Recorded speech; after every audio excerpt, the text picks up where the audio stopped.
Hello, everybody. Welcome to Stepping Into Your Leadership. I'm your host, Christine Courtney, and I have a jam-packed studio today for you with an experiment that we are trying today. So I'm super excited to welcome to the leadership studio, Carrie Vanhouten, Lisa Anne Morrison, and Lulu Braunstein. Welcome, ladies. Thank you. Thanks for having us. But what I will tell you is that we are here. I'm excited because it is March. It's the month that we women get. We have as a special another thing that's coming to New York very soon, and I tape this out of New York. They're coming to us today from other cities around the world, but they will all come together in New York City coming up for a wonderful show that's already been had a few runs already in California and in San Francisco area and also in LA. And now it's going to make its New York debut at here downtown. And they'll talk to you about how you can get tickets and everything. And we'll be sure to put that in the show notes too, so you can get tickets. But let me tell you a little bit about them. And then I'm going to tell you what we're going to do today, because it's going to be crazy. Lulu Braunstein I'll start with her because she's the producer, and my life in the theater has taught me that you always start with the producer. But the producer grew up in a theatrical family in the UK and found herself involved in local theater wherever life took her. She worked in production for live television events in London many moons ago, and for the past decade, and maybe a little more than that, has produced and directed elementary school musicals in Northern California. So Lulu's here, and she is the producer of the Menopause Monologues.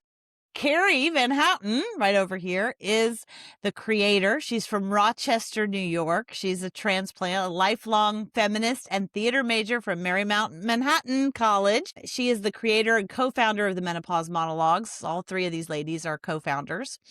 Carrie is raising 3 kids, 2 of whom are pursuing acting degrees at NYU at the very same time. And she regularly performs with her local improv comedy group. She's also a Reiki master and runs the Energy Apothecary, a healing space in the Bay Area. Welcome, Carrie. Thanks, Christine. And now we have, last but not least, El Directore, Lisa Anne Morrison, who is the director and the third co-founder of the Menopause Monologues. She's worked as a theater professional for over 25 years. Her acting credits include television, 13 Reasons Why, Beverly Hills 90210, commercials, and theater with performances at California Shakes, Theater Works, Magic Theater, Z Space, A Noise Within, Laguna Playhouse, more. She is the co-founder of the LA-based improv group, Those Meddling Kids, which performed across Los Angeles and had a successful run at the Edinburgh Fringe Festival. She is a longtime member of Theater of Note in LA. Oh, I know that. And Lisa has also served on the board of the Town Hall Theater in the Bay Area, where she helped launch the New Voices series to amplify underrepresented playwrights. So you guys, welcome, ladies. They have come together. We're going to hear a little bit about their story. I'm going to ask them to tell a little bit about their origin story to get together and what they're doing with the Menopause Monologues, and a little bit about what that theater experience is like. And then how this intersects right now with stepping into your leadership is that they were recently here in New York. And I had given them, as some of you who listen to the podcast know, I'm a big fan of the 6 Types of Working Genius, which is an assessment and then a workshop that I'll go out and do at a lot of different companies. And so I had sent them, when they started working together pretty regularly, Carrie had said, hey, can you send us an assessment for the 6 Types of Working Genius? I want to see it because we're working together, kind of where we intersect. I was like, absolutely, that's so fun. Sent it to them, and they've been looking at it, and I printed out their results, and I thought for fun, we would have a little bit of a live reading or workshop between all of them where we talk about their geniuses and how they intersect and where their frustrations are and where there might be some conflict, where they can, things to look out for and things that are really ways to jump into more. And that hopefully some of you listening can think about the people that you work with most in your life, whether that's at your work, who are you intersecting with the most, or people that you have a great time with, and sometimes where there can be bumps along the way.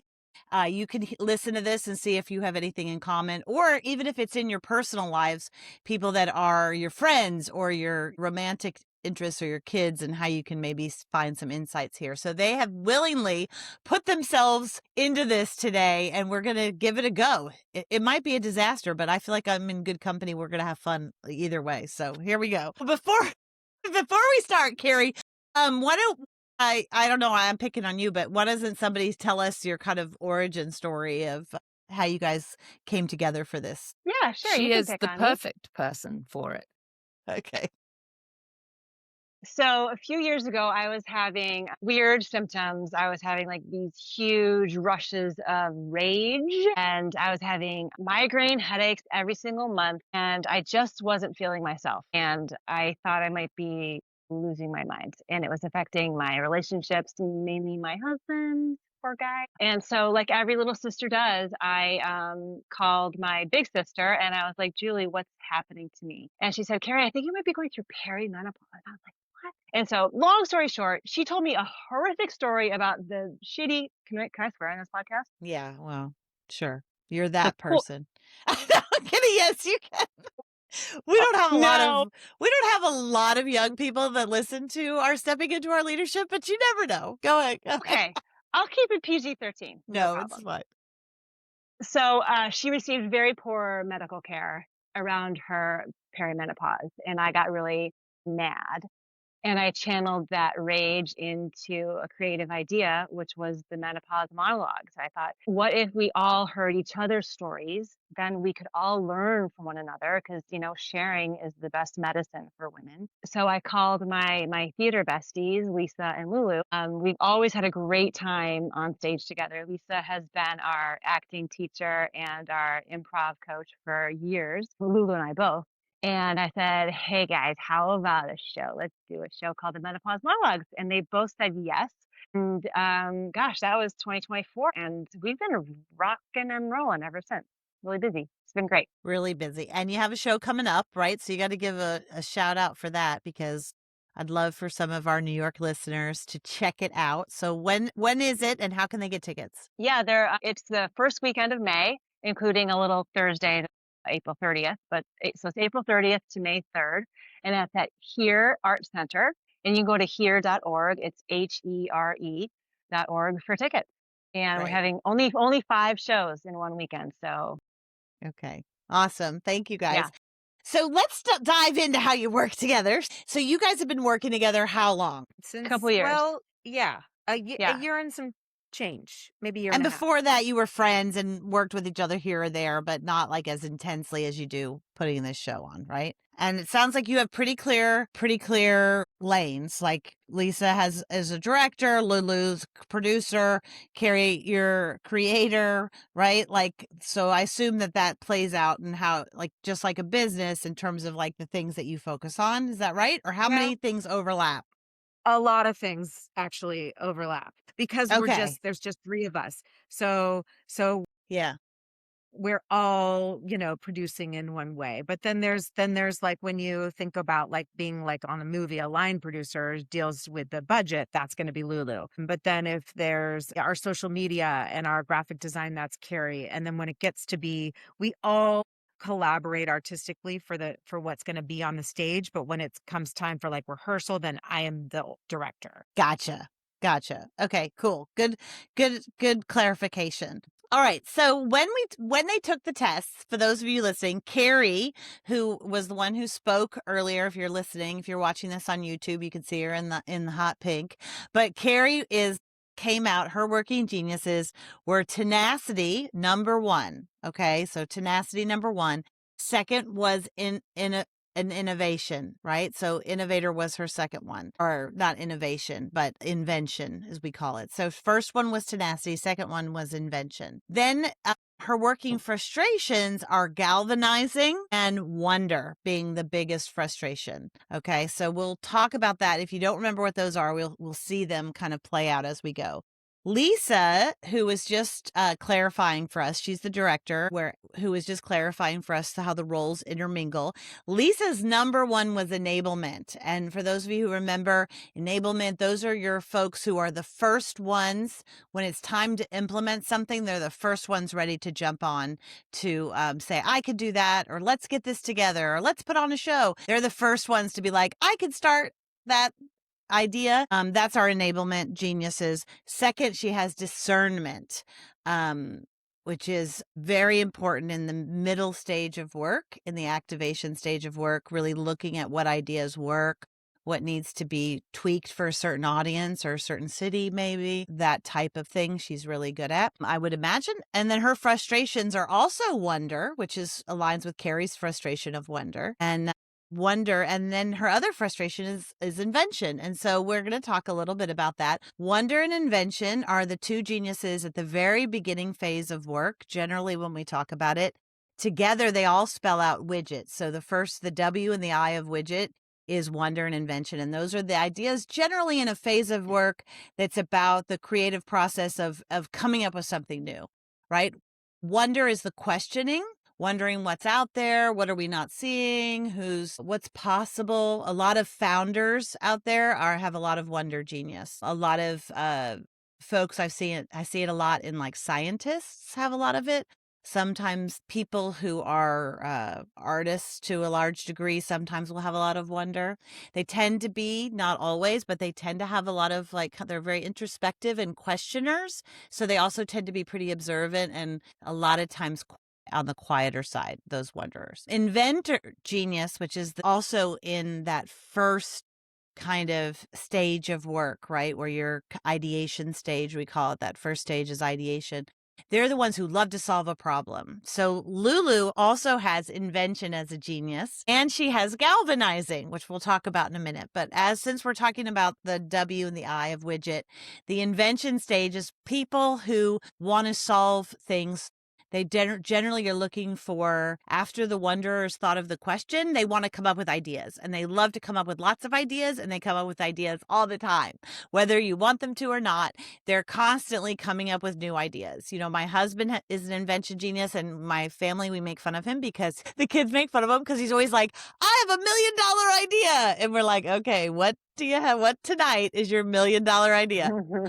But they are constantly thinking of ideas. There's generally not a lack of them, but this can come out in different ways. For some people, it could be solving a problem. Like, it could be an engineer that really likes to solve how something works or how something comes together. It could also be something that is more creative, like coming up with new ideas or things like that. So that's the W and the I. The D and the G, which are in that middle stage of work, are discernment and galvanizing. So Lisa, you're discernment, and Lulu, you're galvanizing, right? So discerners, I also have discernment. Discerners are really important in the brainstorming process.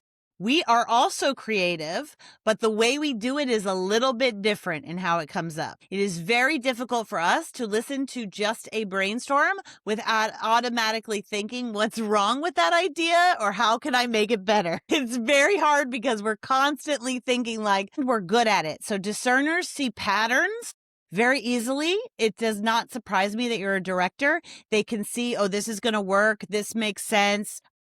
You've been doing that probably since you were a kid. They tend to have very good instincts about something, and they know how to drop into those instincts pretty well. A frustration of discerners is that a lot of times people have no idea why you know what you know. So they're like, give me the data behind that. And that could be very frustrating for discerners because we don't necessarily have the data. We don't know how we know it, but we're pretty much right. And discerners do have the thing you want to do with the discerner is you really do want to trust them because their instinct is usually pretty right on. So that's the D. The G is where you come in, Lulu, because I also have G, but G is what we call our galvanizers. And they're the people who really like to get people on board with ideas. They get excited about things. They want to influence people. It's not surprising that you have the title of producer because you have to galvanize a lot of people. They tend to be good fundraisers. They tend to be people that get people on board with ideas. You can influence people. You probably are the person that they're like, send her in to talk to them. Send her in on stage to tell everybody welcome and thanks for giving your money to the Menopause Monologues. Whatever it is, those people, put them in front of a crowd and they will connect and influence others. So they're really important in that middle stage of work, which is what we call activating. So they're really important after the idea's been thought of, then discerned, then you hand it to that galvanizer to like get everybody on board and excited, whether that's a cast in your case, whether that's employees in some case, whether that's your constituents or who your audience or the people that you're trying to fundraise from. And then after G comes E. So then we come back to enablement, Lisa, and this is where after you've got people kind of excited on board, we come to the implementation stages. And these are the people that get shit done, right? So the E's are the people that are like, I got it, I can do it. And they tend to be really good people. So they know people, they know who has too much on their plate, who doesn't have enough, who can I give this to, who needs more, who do I need to back off of? Like you have probably in your life a lot of friends. You probably are really good at remembering their birthdays. You're probably really good about being very thoughtful in what you give them or in your families. Enablement people we generally love to have them in the workplace. They tend to be pretty nice. They keep the peace. They'll call up someone and go, I know you have a lot on your plate. How you doing? Or I'm reading this, and you mix that with your discernment. So you probably use your discernment in service of people. So that's probably why you can see like, oh, something's off with Carrie. Let me just check in with her.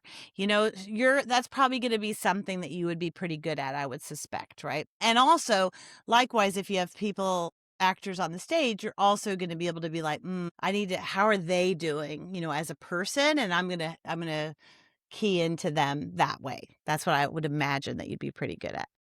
And then come the T's. Carrie, we're back to you now. The T is that very last genius, and they are the people that are going to make sure that it gets across the finish line. Like if there is a deadline, they make it. If there is a target, they get to it. It drives them absolutely crazy if you keep changing the scope of work so that they can't accomplish something, right? They need to check that. They get a lot of pleasure from a checklist. My God. And if they do something that's not on that checklist, they will often write it down so they can check it off. I do that too. So it's really funny that you have I, which is at the very beginning, and then you have T, which is at the very end, because that means your brain lives in two worlds. A world of invention and creativity, and then a world of like getting shit done. And so those two things are really far apart from each other and can make you probably a little bit crazy sometimes because you're probably getting in your own way sometimes in one of those things. One way could be, for instance, if you're in the invention phase, a lot of inventors who also have T will come up with an idea and then they'll start implementing it to try to get it done before it's been discerned and that it is even a good idea to focus on. Lisa, do you think Lisa just put her finger forward if you're listening. So Lisa, you noticed that in Carrie? Yes. Oh my God. Yes. She works extraordinarily fast. Yes. And so she comes up with something and then it's done. And I'm often like, did you send that already? Like, let's take a minute. Let's take a minute. You just described the dilemma that often comes up with people who have discernment, because often people who have I and T want to skip you altogether. They don't mean to, but we can't. You're slowing them down. That's hilarious, because there are times when Lulu and Carrie come up with stuff and they'll like try to hide it from me. Like Yes. We don't know. We don't need to show her that, because she's just gonna poke holes in it, try to make it better. It's fine. Right. It's good. Right. Because you can imagine that after they're having fun. Brainstorming is probably the funnest thing they will do together, right? They're on a high. Yes. And then when you're on that high, Carrie wants to take that high and guess what? Go to her other genius of implementing. And Lulu wants to take that high and keep it going by galvanizing that idea. So they're excited about an idea. Lulu galvanizes them more. And then if they get you involved, you're going to stop that energy. And then they got to sit in their frustration and they got to go, this isn't fun, right? It's so true. I want to go back to this. Yeah. And so we see it all the time in workplaces. You're not alone. They will do it without even realizing it because they want to just get to the part where they can make this happen, right? And she'll be happy once it's done. But then you're sitting there, I would imagine, because I am a discerner as well, going, why are they not bringing this to me? right? Like, this is crazy. I can see that there's ways this could be, if we're not seeing the fault, we could definitely see how it could be better. But it does take time. Discernment takes time. And so it slows down a process to a point where people are not always comfortable. But it is important to getting the best product in the long run and to making sure that you're not spinning your wheels, creating, galvanizing and creating all these ideas that aren't going to actually hold the test of time, So that's a really good frustration point that you're bringing up. And part of the wonderful part of Widget is you want to kind of follow the process to see what are we missing here. And it will sometimes go faster than you might like, Lisa, and sometimes it will definitely go slower, Carrie, than you or Lulu will like, So I do think it's interesting. So let's talk a little bit about that. I think it's interesting because you and Lulu, Carrie, both have I. And so we often will see whatever the genius is, the one that people have together can be interesting because if there's 3 people, somebody's going to feel a little bit outside of that in any sort of circumstance, right? If you had 3 people that had T, trust me, you'd be if you had 2 people rather that had T, those 2 people would be executing all the time. And the other person would be like, oh my God, can we stop and talk about something else? I do think for 3 people, for just 3 people on your team, you are very well balanced. I mean, you have everything represented except for W, which is the wonder genius. So, and as I say all the time in business, a little wonder goes a long way. So you can rent Good out then. wonder, They're different than invention, Christine. So wonder is the question. I wonder. So imagine it being you're kind of a more observer or a thinker in that way. You're not necessarily you're not coming up with ideas at all, which is why wonder is your frustration. So wonder is just sitting in the question a little longer than you're comfortable with. Wonder is also slower. Generally, wonder and discernment tend to take a little more time, but wonder can be really frustrating for a few of you. It's frustrating, and actually it's frustrating for all 3 of you. All 3 of you have this as a frustration. So you're going to tend to skip wonder because we don't like to sit in our frustrations long. So we just don't do it most of the time. So what I would suggest is wonder is really important, especially when where you guys are in terms of you're still I get the sense that this is, while you've been working on this for a couple of years, it's still relatively new. It still changes pretty often. There's still there could potentially be a lot of questions that you could have about where to go next. Yeah. And wonder is the time where you sit and you just question, like, wow, what if everything was completely different than it is today? Or what if theater didn't even exist overall? Or what if there was what if there were no actors? Like, what if we changed the name? Whatever it is, those questions would come up, right? The problem is that you guys, Carrie and Lulu, because you have invention as a genius, you want to take those questions right away and your brain is going to be more comfortable coming up with solutions. So you're going to take whatever question pops into your head or comes up with the 3 of you, and you're going to start inventing ideas. And that's a good thing, obviously, but you need to allow, I would imagine, a little more questioning time, and it's going to feel a little awkward. So I like to call it a wonder window. I give myself I'll say to a team, because there's a lot of teams in business that don't have a lot of wonder, let me say. And when they do, those people really slow down the work flow. But they are also very important, right? A lot of entrepreneurs have wonder. A lot of creators do. A lot of people in marketing that come up with really wild ideas. A lot of them have some wonder, because they're thinking really outside the box. But you have a wonder window, I call it, where you say at the beginning of a stage of work or at the end, or maybe it's before you go to a new city or whatever, and you say, okay, let's take 30 minutes or let's take 15 and just ask questions. And you kind of do like a brainstorm, but just questions, like a question storm. And you just say, we're going to not allow ourselves, when we start to try to solve it, we're going to stop ourselves. And honestly, Lisa's probably the best one to stop you because the 2 of you are going to want to jump to solutions quite quickly. So you'll stop it and go, wait a minute, let's just stick to the question, and just start seeing where those questions take you. You don't have to have a solution. Don't let the the how crush the wow. That comes from Harris the Third.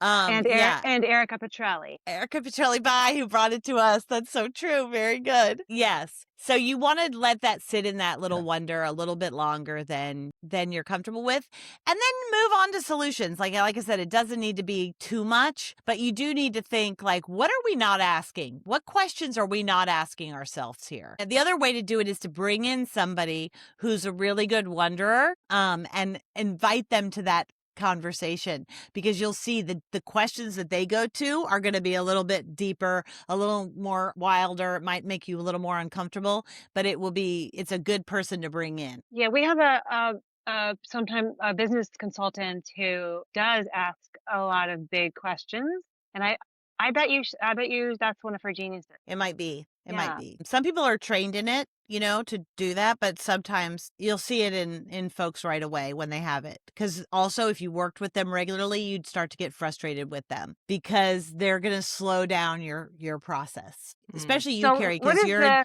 what I call a double disruptor. So, and actually, so are you, Lulu. You have, oh no, Lulu, you have, oh yeah. Yeah, you are a double disruptor, and so is Carrie, which means like Poor Lisa. Lisa, I know. Quit. I'm done. You all on your shoulders. Yikes. You've got quite a good drive towards both of those things, so that can be challenging. What were you going to say, Carrie? What's the downfall? Like, what's something bad that could happen if we don't have a wonder? What's the downfall?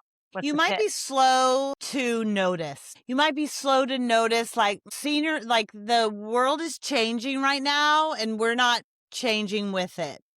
It's sort of This what's is in the future or how. right. It's there. Yeah. It's very future forward thinking. Uh-huh. They tend to Is that be why we like can't? 5-10 years ahead. What'd you Gosh, say? well, yeah, we are terrible at that. We have sat down so many times to try to come up with like a 5-year plan or something, and it's hard. It's hard for us. Yeah, because you're much more comfortable in the immediate, right? And wanderers they're the kind of employees that are constantly like, but what is this going to look like in 10 years, you guys? And you want to just like, shut up. Like we just get this product out the door now. But that is an important voice. It's just that voice is important at certain times, not when you're trying to execute. Yeah. So Okay, cool. if you're trying to get a show up, what'd you say, April 30th? This Yeah. is not the time to wonder. Now is the time to execute. So funny. It's so funny because so many things keep coming up. But yes, I was just thinking it's a startup as well as show-based. And so we keep producing things. So there's always something to do. But we just literally in the last month got thrown 2 more kind of mini projects that all 3 of us are like, yes, let's do them in the next month, right? I mean, actually it's falling on Lisa and Carrie because I'm not there, but we're like, we can do that and we can activate, but anything 5 years from now, we are just like, bleh, stuck. So it is, it's absolutely, yeah. And yeah, it's funny. And, you are a startup. I'm glad you said that, Lulu, because that is important to remember, which is a little bit different. You are in a constant phase of having to like pick yourself up by the bootstraps, get it done, work hard, next idea. And the interesting thing that can come up is to just keep your observant, and Lisa's going to be good at this. She's going to be really important in this process because as these new ideas come up that you guys are working on, you're going to be focused on the ideas that you want and then executing those ideas. But somebody needs to be sitting back and looking for like, what can we learn out of this? What are the patterns that I see? Is there anything here for our future? And Lisa, I would say for you're going to notice those things anyway. So you don't have to talk about them or try not to talk about them necessarily in the moment to those guys. Keep them logged. Write them down for when you do have a moment to talk. Because some of it's just like, I got to get this finished. You have to do, you're basically doing 3 projects in like a month and a half or something. You know what I mean? So there's a reality of execution that's in front of you, Yeah. The other thing that I could see potentially that could come up based on your map, and because when we do the Working Genius, everybody gets like a team map, which I'll send to you guys, but it shows you like where people's frustrations are and where they kind of are aligned and where there's blanks in the paper. And certainly everybody has a wonder frustration. So that's one thing to look out for.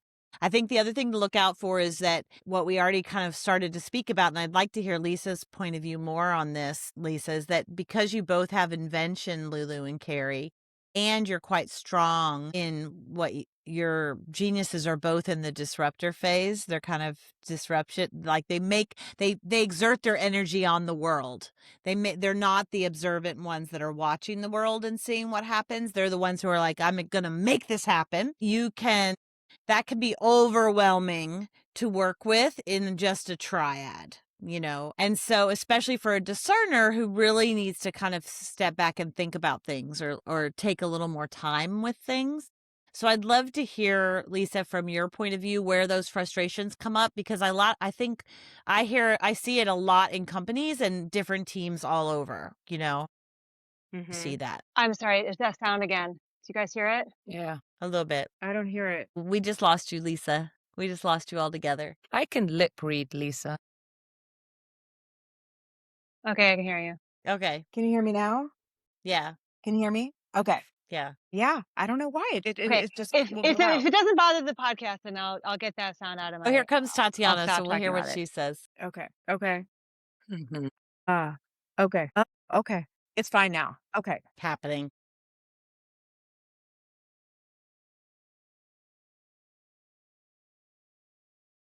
Okay. Okay. Where But did you she can go? hear me. Okay. Okay, there we go.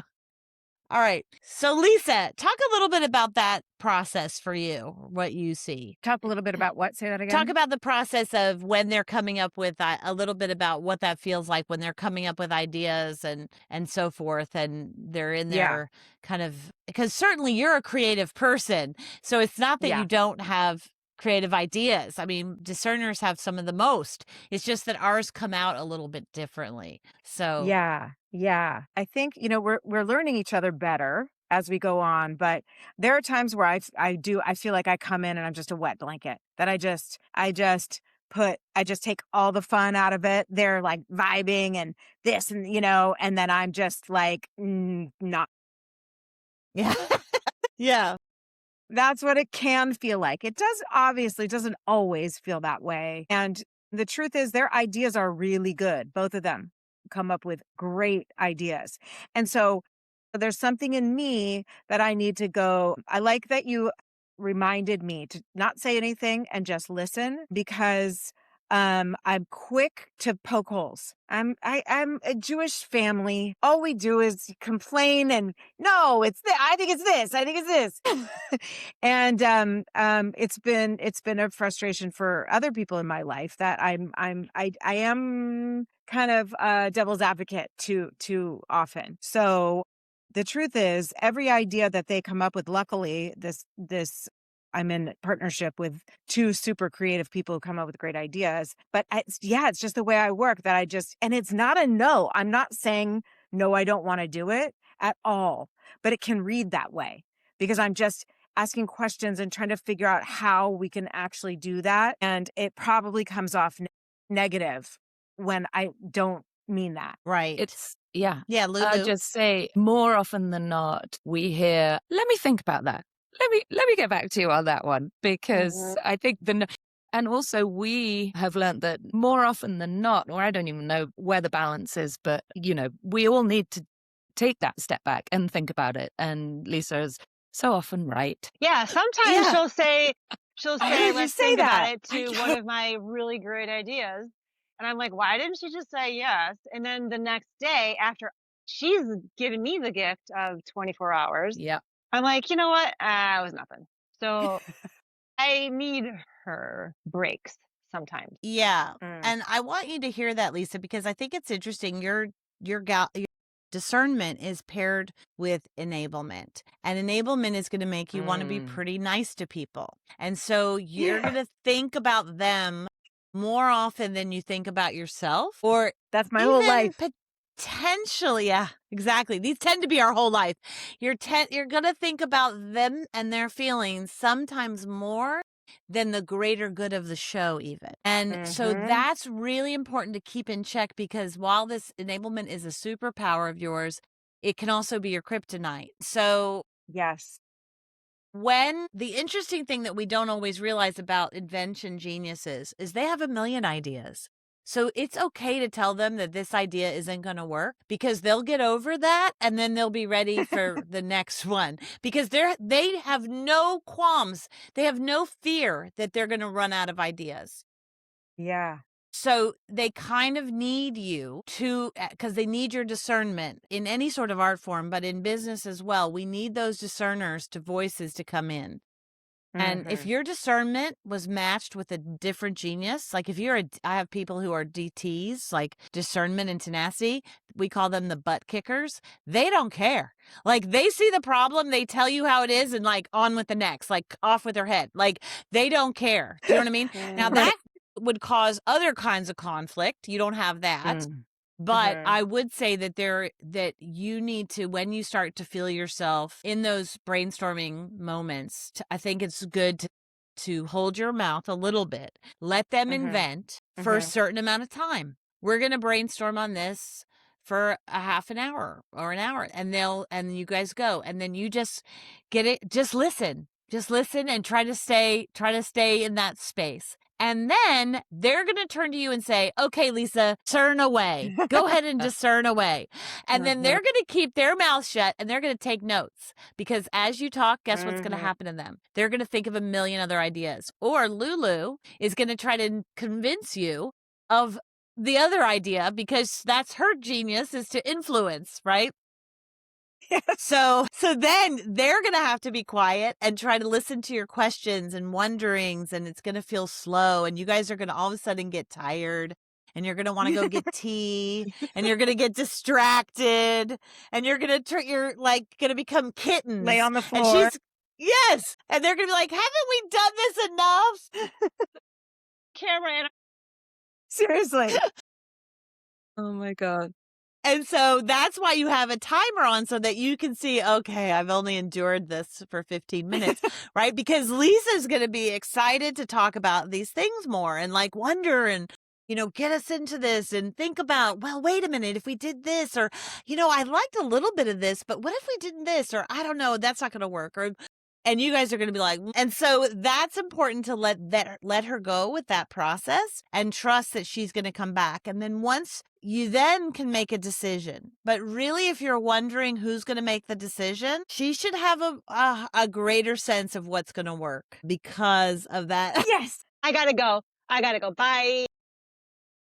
But it's funny because I think that naturally happens. Yeah. At the end of the day, most of the time was Lisa, she puts gives it the check, the go mark. I can't speak. You know what I mean? Yeah. And then we all feel good, and then we start galloping. And the gallop is where you're going to come in, because once you've made a decision, you got to get everybody activated on that. Do you know what I mean? And focus on Lisa, Carrie's already finished and moved on to another job. Stuff. I know. Carrie's already sent it. Done. Checked. I know. Done. But Christine, that's so interesting about the galvanizing piece for Lulu, because it's going to sound like an exaggeration, but she knows everybody. Everybody. And she has a million friends, and we did a fundraiser at her house, and I think we had 170 people there. I don't know there's no one else in my life, honestly, that could do that. Yeah. Not one person. Yeah. And they love her. Everybody loves her. Everyone. Yeah. And that I could see that. And that's, you probably don't even realize, Lulu, how special that is, because it's just how you've probably always been to some degree. And so it's nice for somebody who's a discerner to point that out, because you can trust it, right? That's a very good, she's good at reading those moments, right? Yeah. And I think that galvanizing piece is going to be really important for getting other people on board, getting people, the interesting thing about Carrie, I'll just pick on her for a minute, is that because she has tenacity, and we value tenacity in every part of work, people with tenacity are the most employable people there are because they are going to make something happen, right? And people who have E and T together, they're the most valued people. They can find a job in any business whatsoever, right? But those T's, because they want to get stuff done. But the interesting thing is that they don't have a lot of patience. And so they can really just steamroll through people in getting stuff done that maybe needed more time to galvanize or get people on board. They can just skip that stage altogether. She would like to go right from invention to getting it done. And that middle part is really. Yeah, I mean, thank God I didn't decide to do this show by myself, right? Yeah. It would be nowhere. It wouldn't have happened. It'd be I would have thought done. of the idea and then I tried to do it. Oh, it didn't work. I wonder And it'd why. be over. Yeah. Or even if it works, she'd be on to something new. Like they just can't help it. It's like, oh wait, this shiny object over here is newer, and let me focus over here. And unless you have somebody with discernment to kind of bring you back and go, wait a minute, what's most important right here, right now? The ADHD people have more. I wonder if there's a correlation. I have no idea. See, I'm wondering. That is a good one. Wow. You already Thanks, guys. listened. I'm doing it. Learning. I'm growing. I have no idea. Implementing. I have no idea. Nor, Lisa, do I know if more Jewish families have discernment. So either of those two things, do not write into the show and blame me. That you can write to Lisa Anne Morrison or Carrie Vanhouten for those notes. And those Jewish listeners will be like, Morrison? No, because my maiden name is Hyman. There's a Jew for you. Okay. There you go. I'm curious in looking at it, is it that with the tenacity piece, Carrie, is there ever any frustration there from your side of the viewpoint? Because there are a lot of people in business with tenacity, and they will often tell me their frustrations. But do you ever have any frustrations in terms of people not understanding how quickly you want to move on something, or not enough stuff getting done, or not enough not enough time for execution, anything in that area? Yeah, sometimes. There's things that I do on my own, like a lot of the graphic design stuff and the website stuff that I just kind of mostly just own, and I like being able to just like work 16 hours in a row on that one thing, and that sort of is satisfying to me. And I love collaborating, obviously. But yeah, I do, it's like almost like a spiritual practice of patience, reminding myself to be patient. And, I'm a little woo woo. So from my understanding, like I understand that Lisa is a Virgo, and that's an earth sign. And she is like grounding and slower, but she has a roots, and I need roots. Lulu and I got a lot of fire in our charts. And without her, we might just burn out quickly and extinguish. So I don't know. I kind of went lots of different places there. Yeah. But yeah, patience. Yeah. But I think that's good as a person to be more patient, right? It is, and there are times for it, and then there's not, right? And so I think what's interesting is it's so valuable to have you on the team for this tenacity. And I love what you said, that there are times where if you're given, I mean, think about that, folks. She said she'll work 16 hours to get something done. Who doesn't want somebody working for them that will do that, right? That is the power of this tenacity genius, because it's not that the thought of that, I want to jump out my window, right? Like that is my tenacity is my biggest frustration. What you just said is really important. If you have someone with tenacity, tell them this is the area that you can run with. You have control. You don't need to you don't bog them down in bureaucracy. You don't bog them down in getting approvals on all this stuff. Let the fast horses run. Say, this is your box. Do everything in this. So I think that is brilliant that you guys outlined. This is where you need to run, especially in a world like social media and stuff that needs to have a lot of content created quickly. You don't want to have to get approvals on every idea. Oh my God, Lisa's brain would be exploding. Like that's so much. I You know. know? We dabbled in that for about 5 seconds, and then we were both like, "Okay, we gotta this Yes. isn't gonna work." Yes. Yeah. I had to give up. Yeah. I Creating had to a give up. flyer or yeah. Yeah. But if it's Yeah. bigger things like the direction of the show, then you need to think about that. Direct 5-year plan of the three of you. I think if you're having trouble with a 5-year or 10-year plan or any of that stuff, that is a good time to bring in someone from the outside that can give you a little perspective and facilitate a Mhm. conversation. Mhm. But the person who, once that decision is made, that this is where you're going to go in 5 years, Lisa's going to be a good person to keep remembering that idea and making sure that all your decisions are somehow keeping that 5-year plan in mind. Where Mm. you guys are going to be very valuable is coming up with the new ideas that are going to get you there. Right? What are the ideas that are going to get us there? And then she's got to discern it and go, wait a minute, guys, is this in line with where we're headed? Is this in line with what we want to do? Or is this just a fun idea for fun's sake? Christine, could you talk a little bit more about galvanizing? Because it's Lulu's number 1, and it's my frustration. Carrie, one of the reasons that it's your frustration is you don't want to get people on board with your ideas. You want to have your ideas and you want to get them done. But the thought of like getting everyone's buy-in is exhausting to you, you know? Yep. Yep. So sometimes the way that can work out is you'll have a really good idea, but the energy to convince people that it's a good idea, you will just let the idea die rather than convince them, right? And so that's where Lulu can jump in, because if she also believes this is a good idea and Lisa's discerned it and you've all agreed this is the direction we're going to go, she needs the ball, because she needs to be able, she'll have the energy. It actually excites her. It's a challenge. Like, let me see. I'm excited about this idea. I'm in a way, you're proselytizing about the power of this to people. And because she has that kind of charisma and magnetism, people immediately are like, yes, girl, tell me more. Let's go for drinks. Let me have it. Okay. And so that can be really important also between the three of you. Once you know this is the idea we're going to have, when one of you is starting to feel like this is hard, or I don't like this piece of it, or I'm frustrated, she's going to be able to like be the coach on the sidelines that kind of revs you up. Like, you go out there, we can fight another day. We're in service of this bigger idea. Don't forget how good idea this is. Think about so and so. She'll tell stories. I'm sure she's a good storyteller.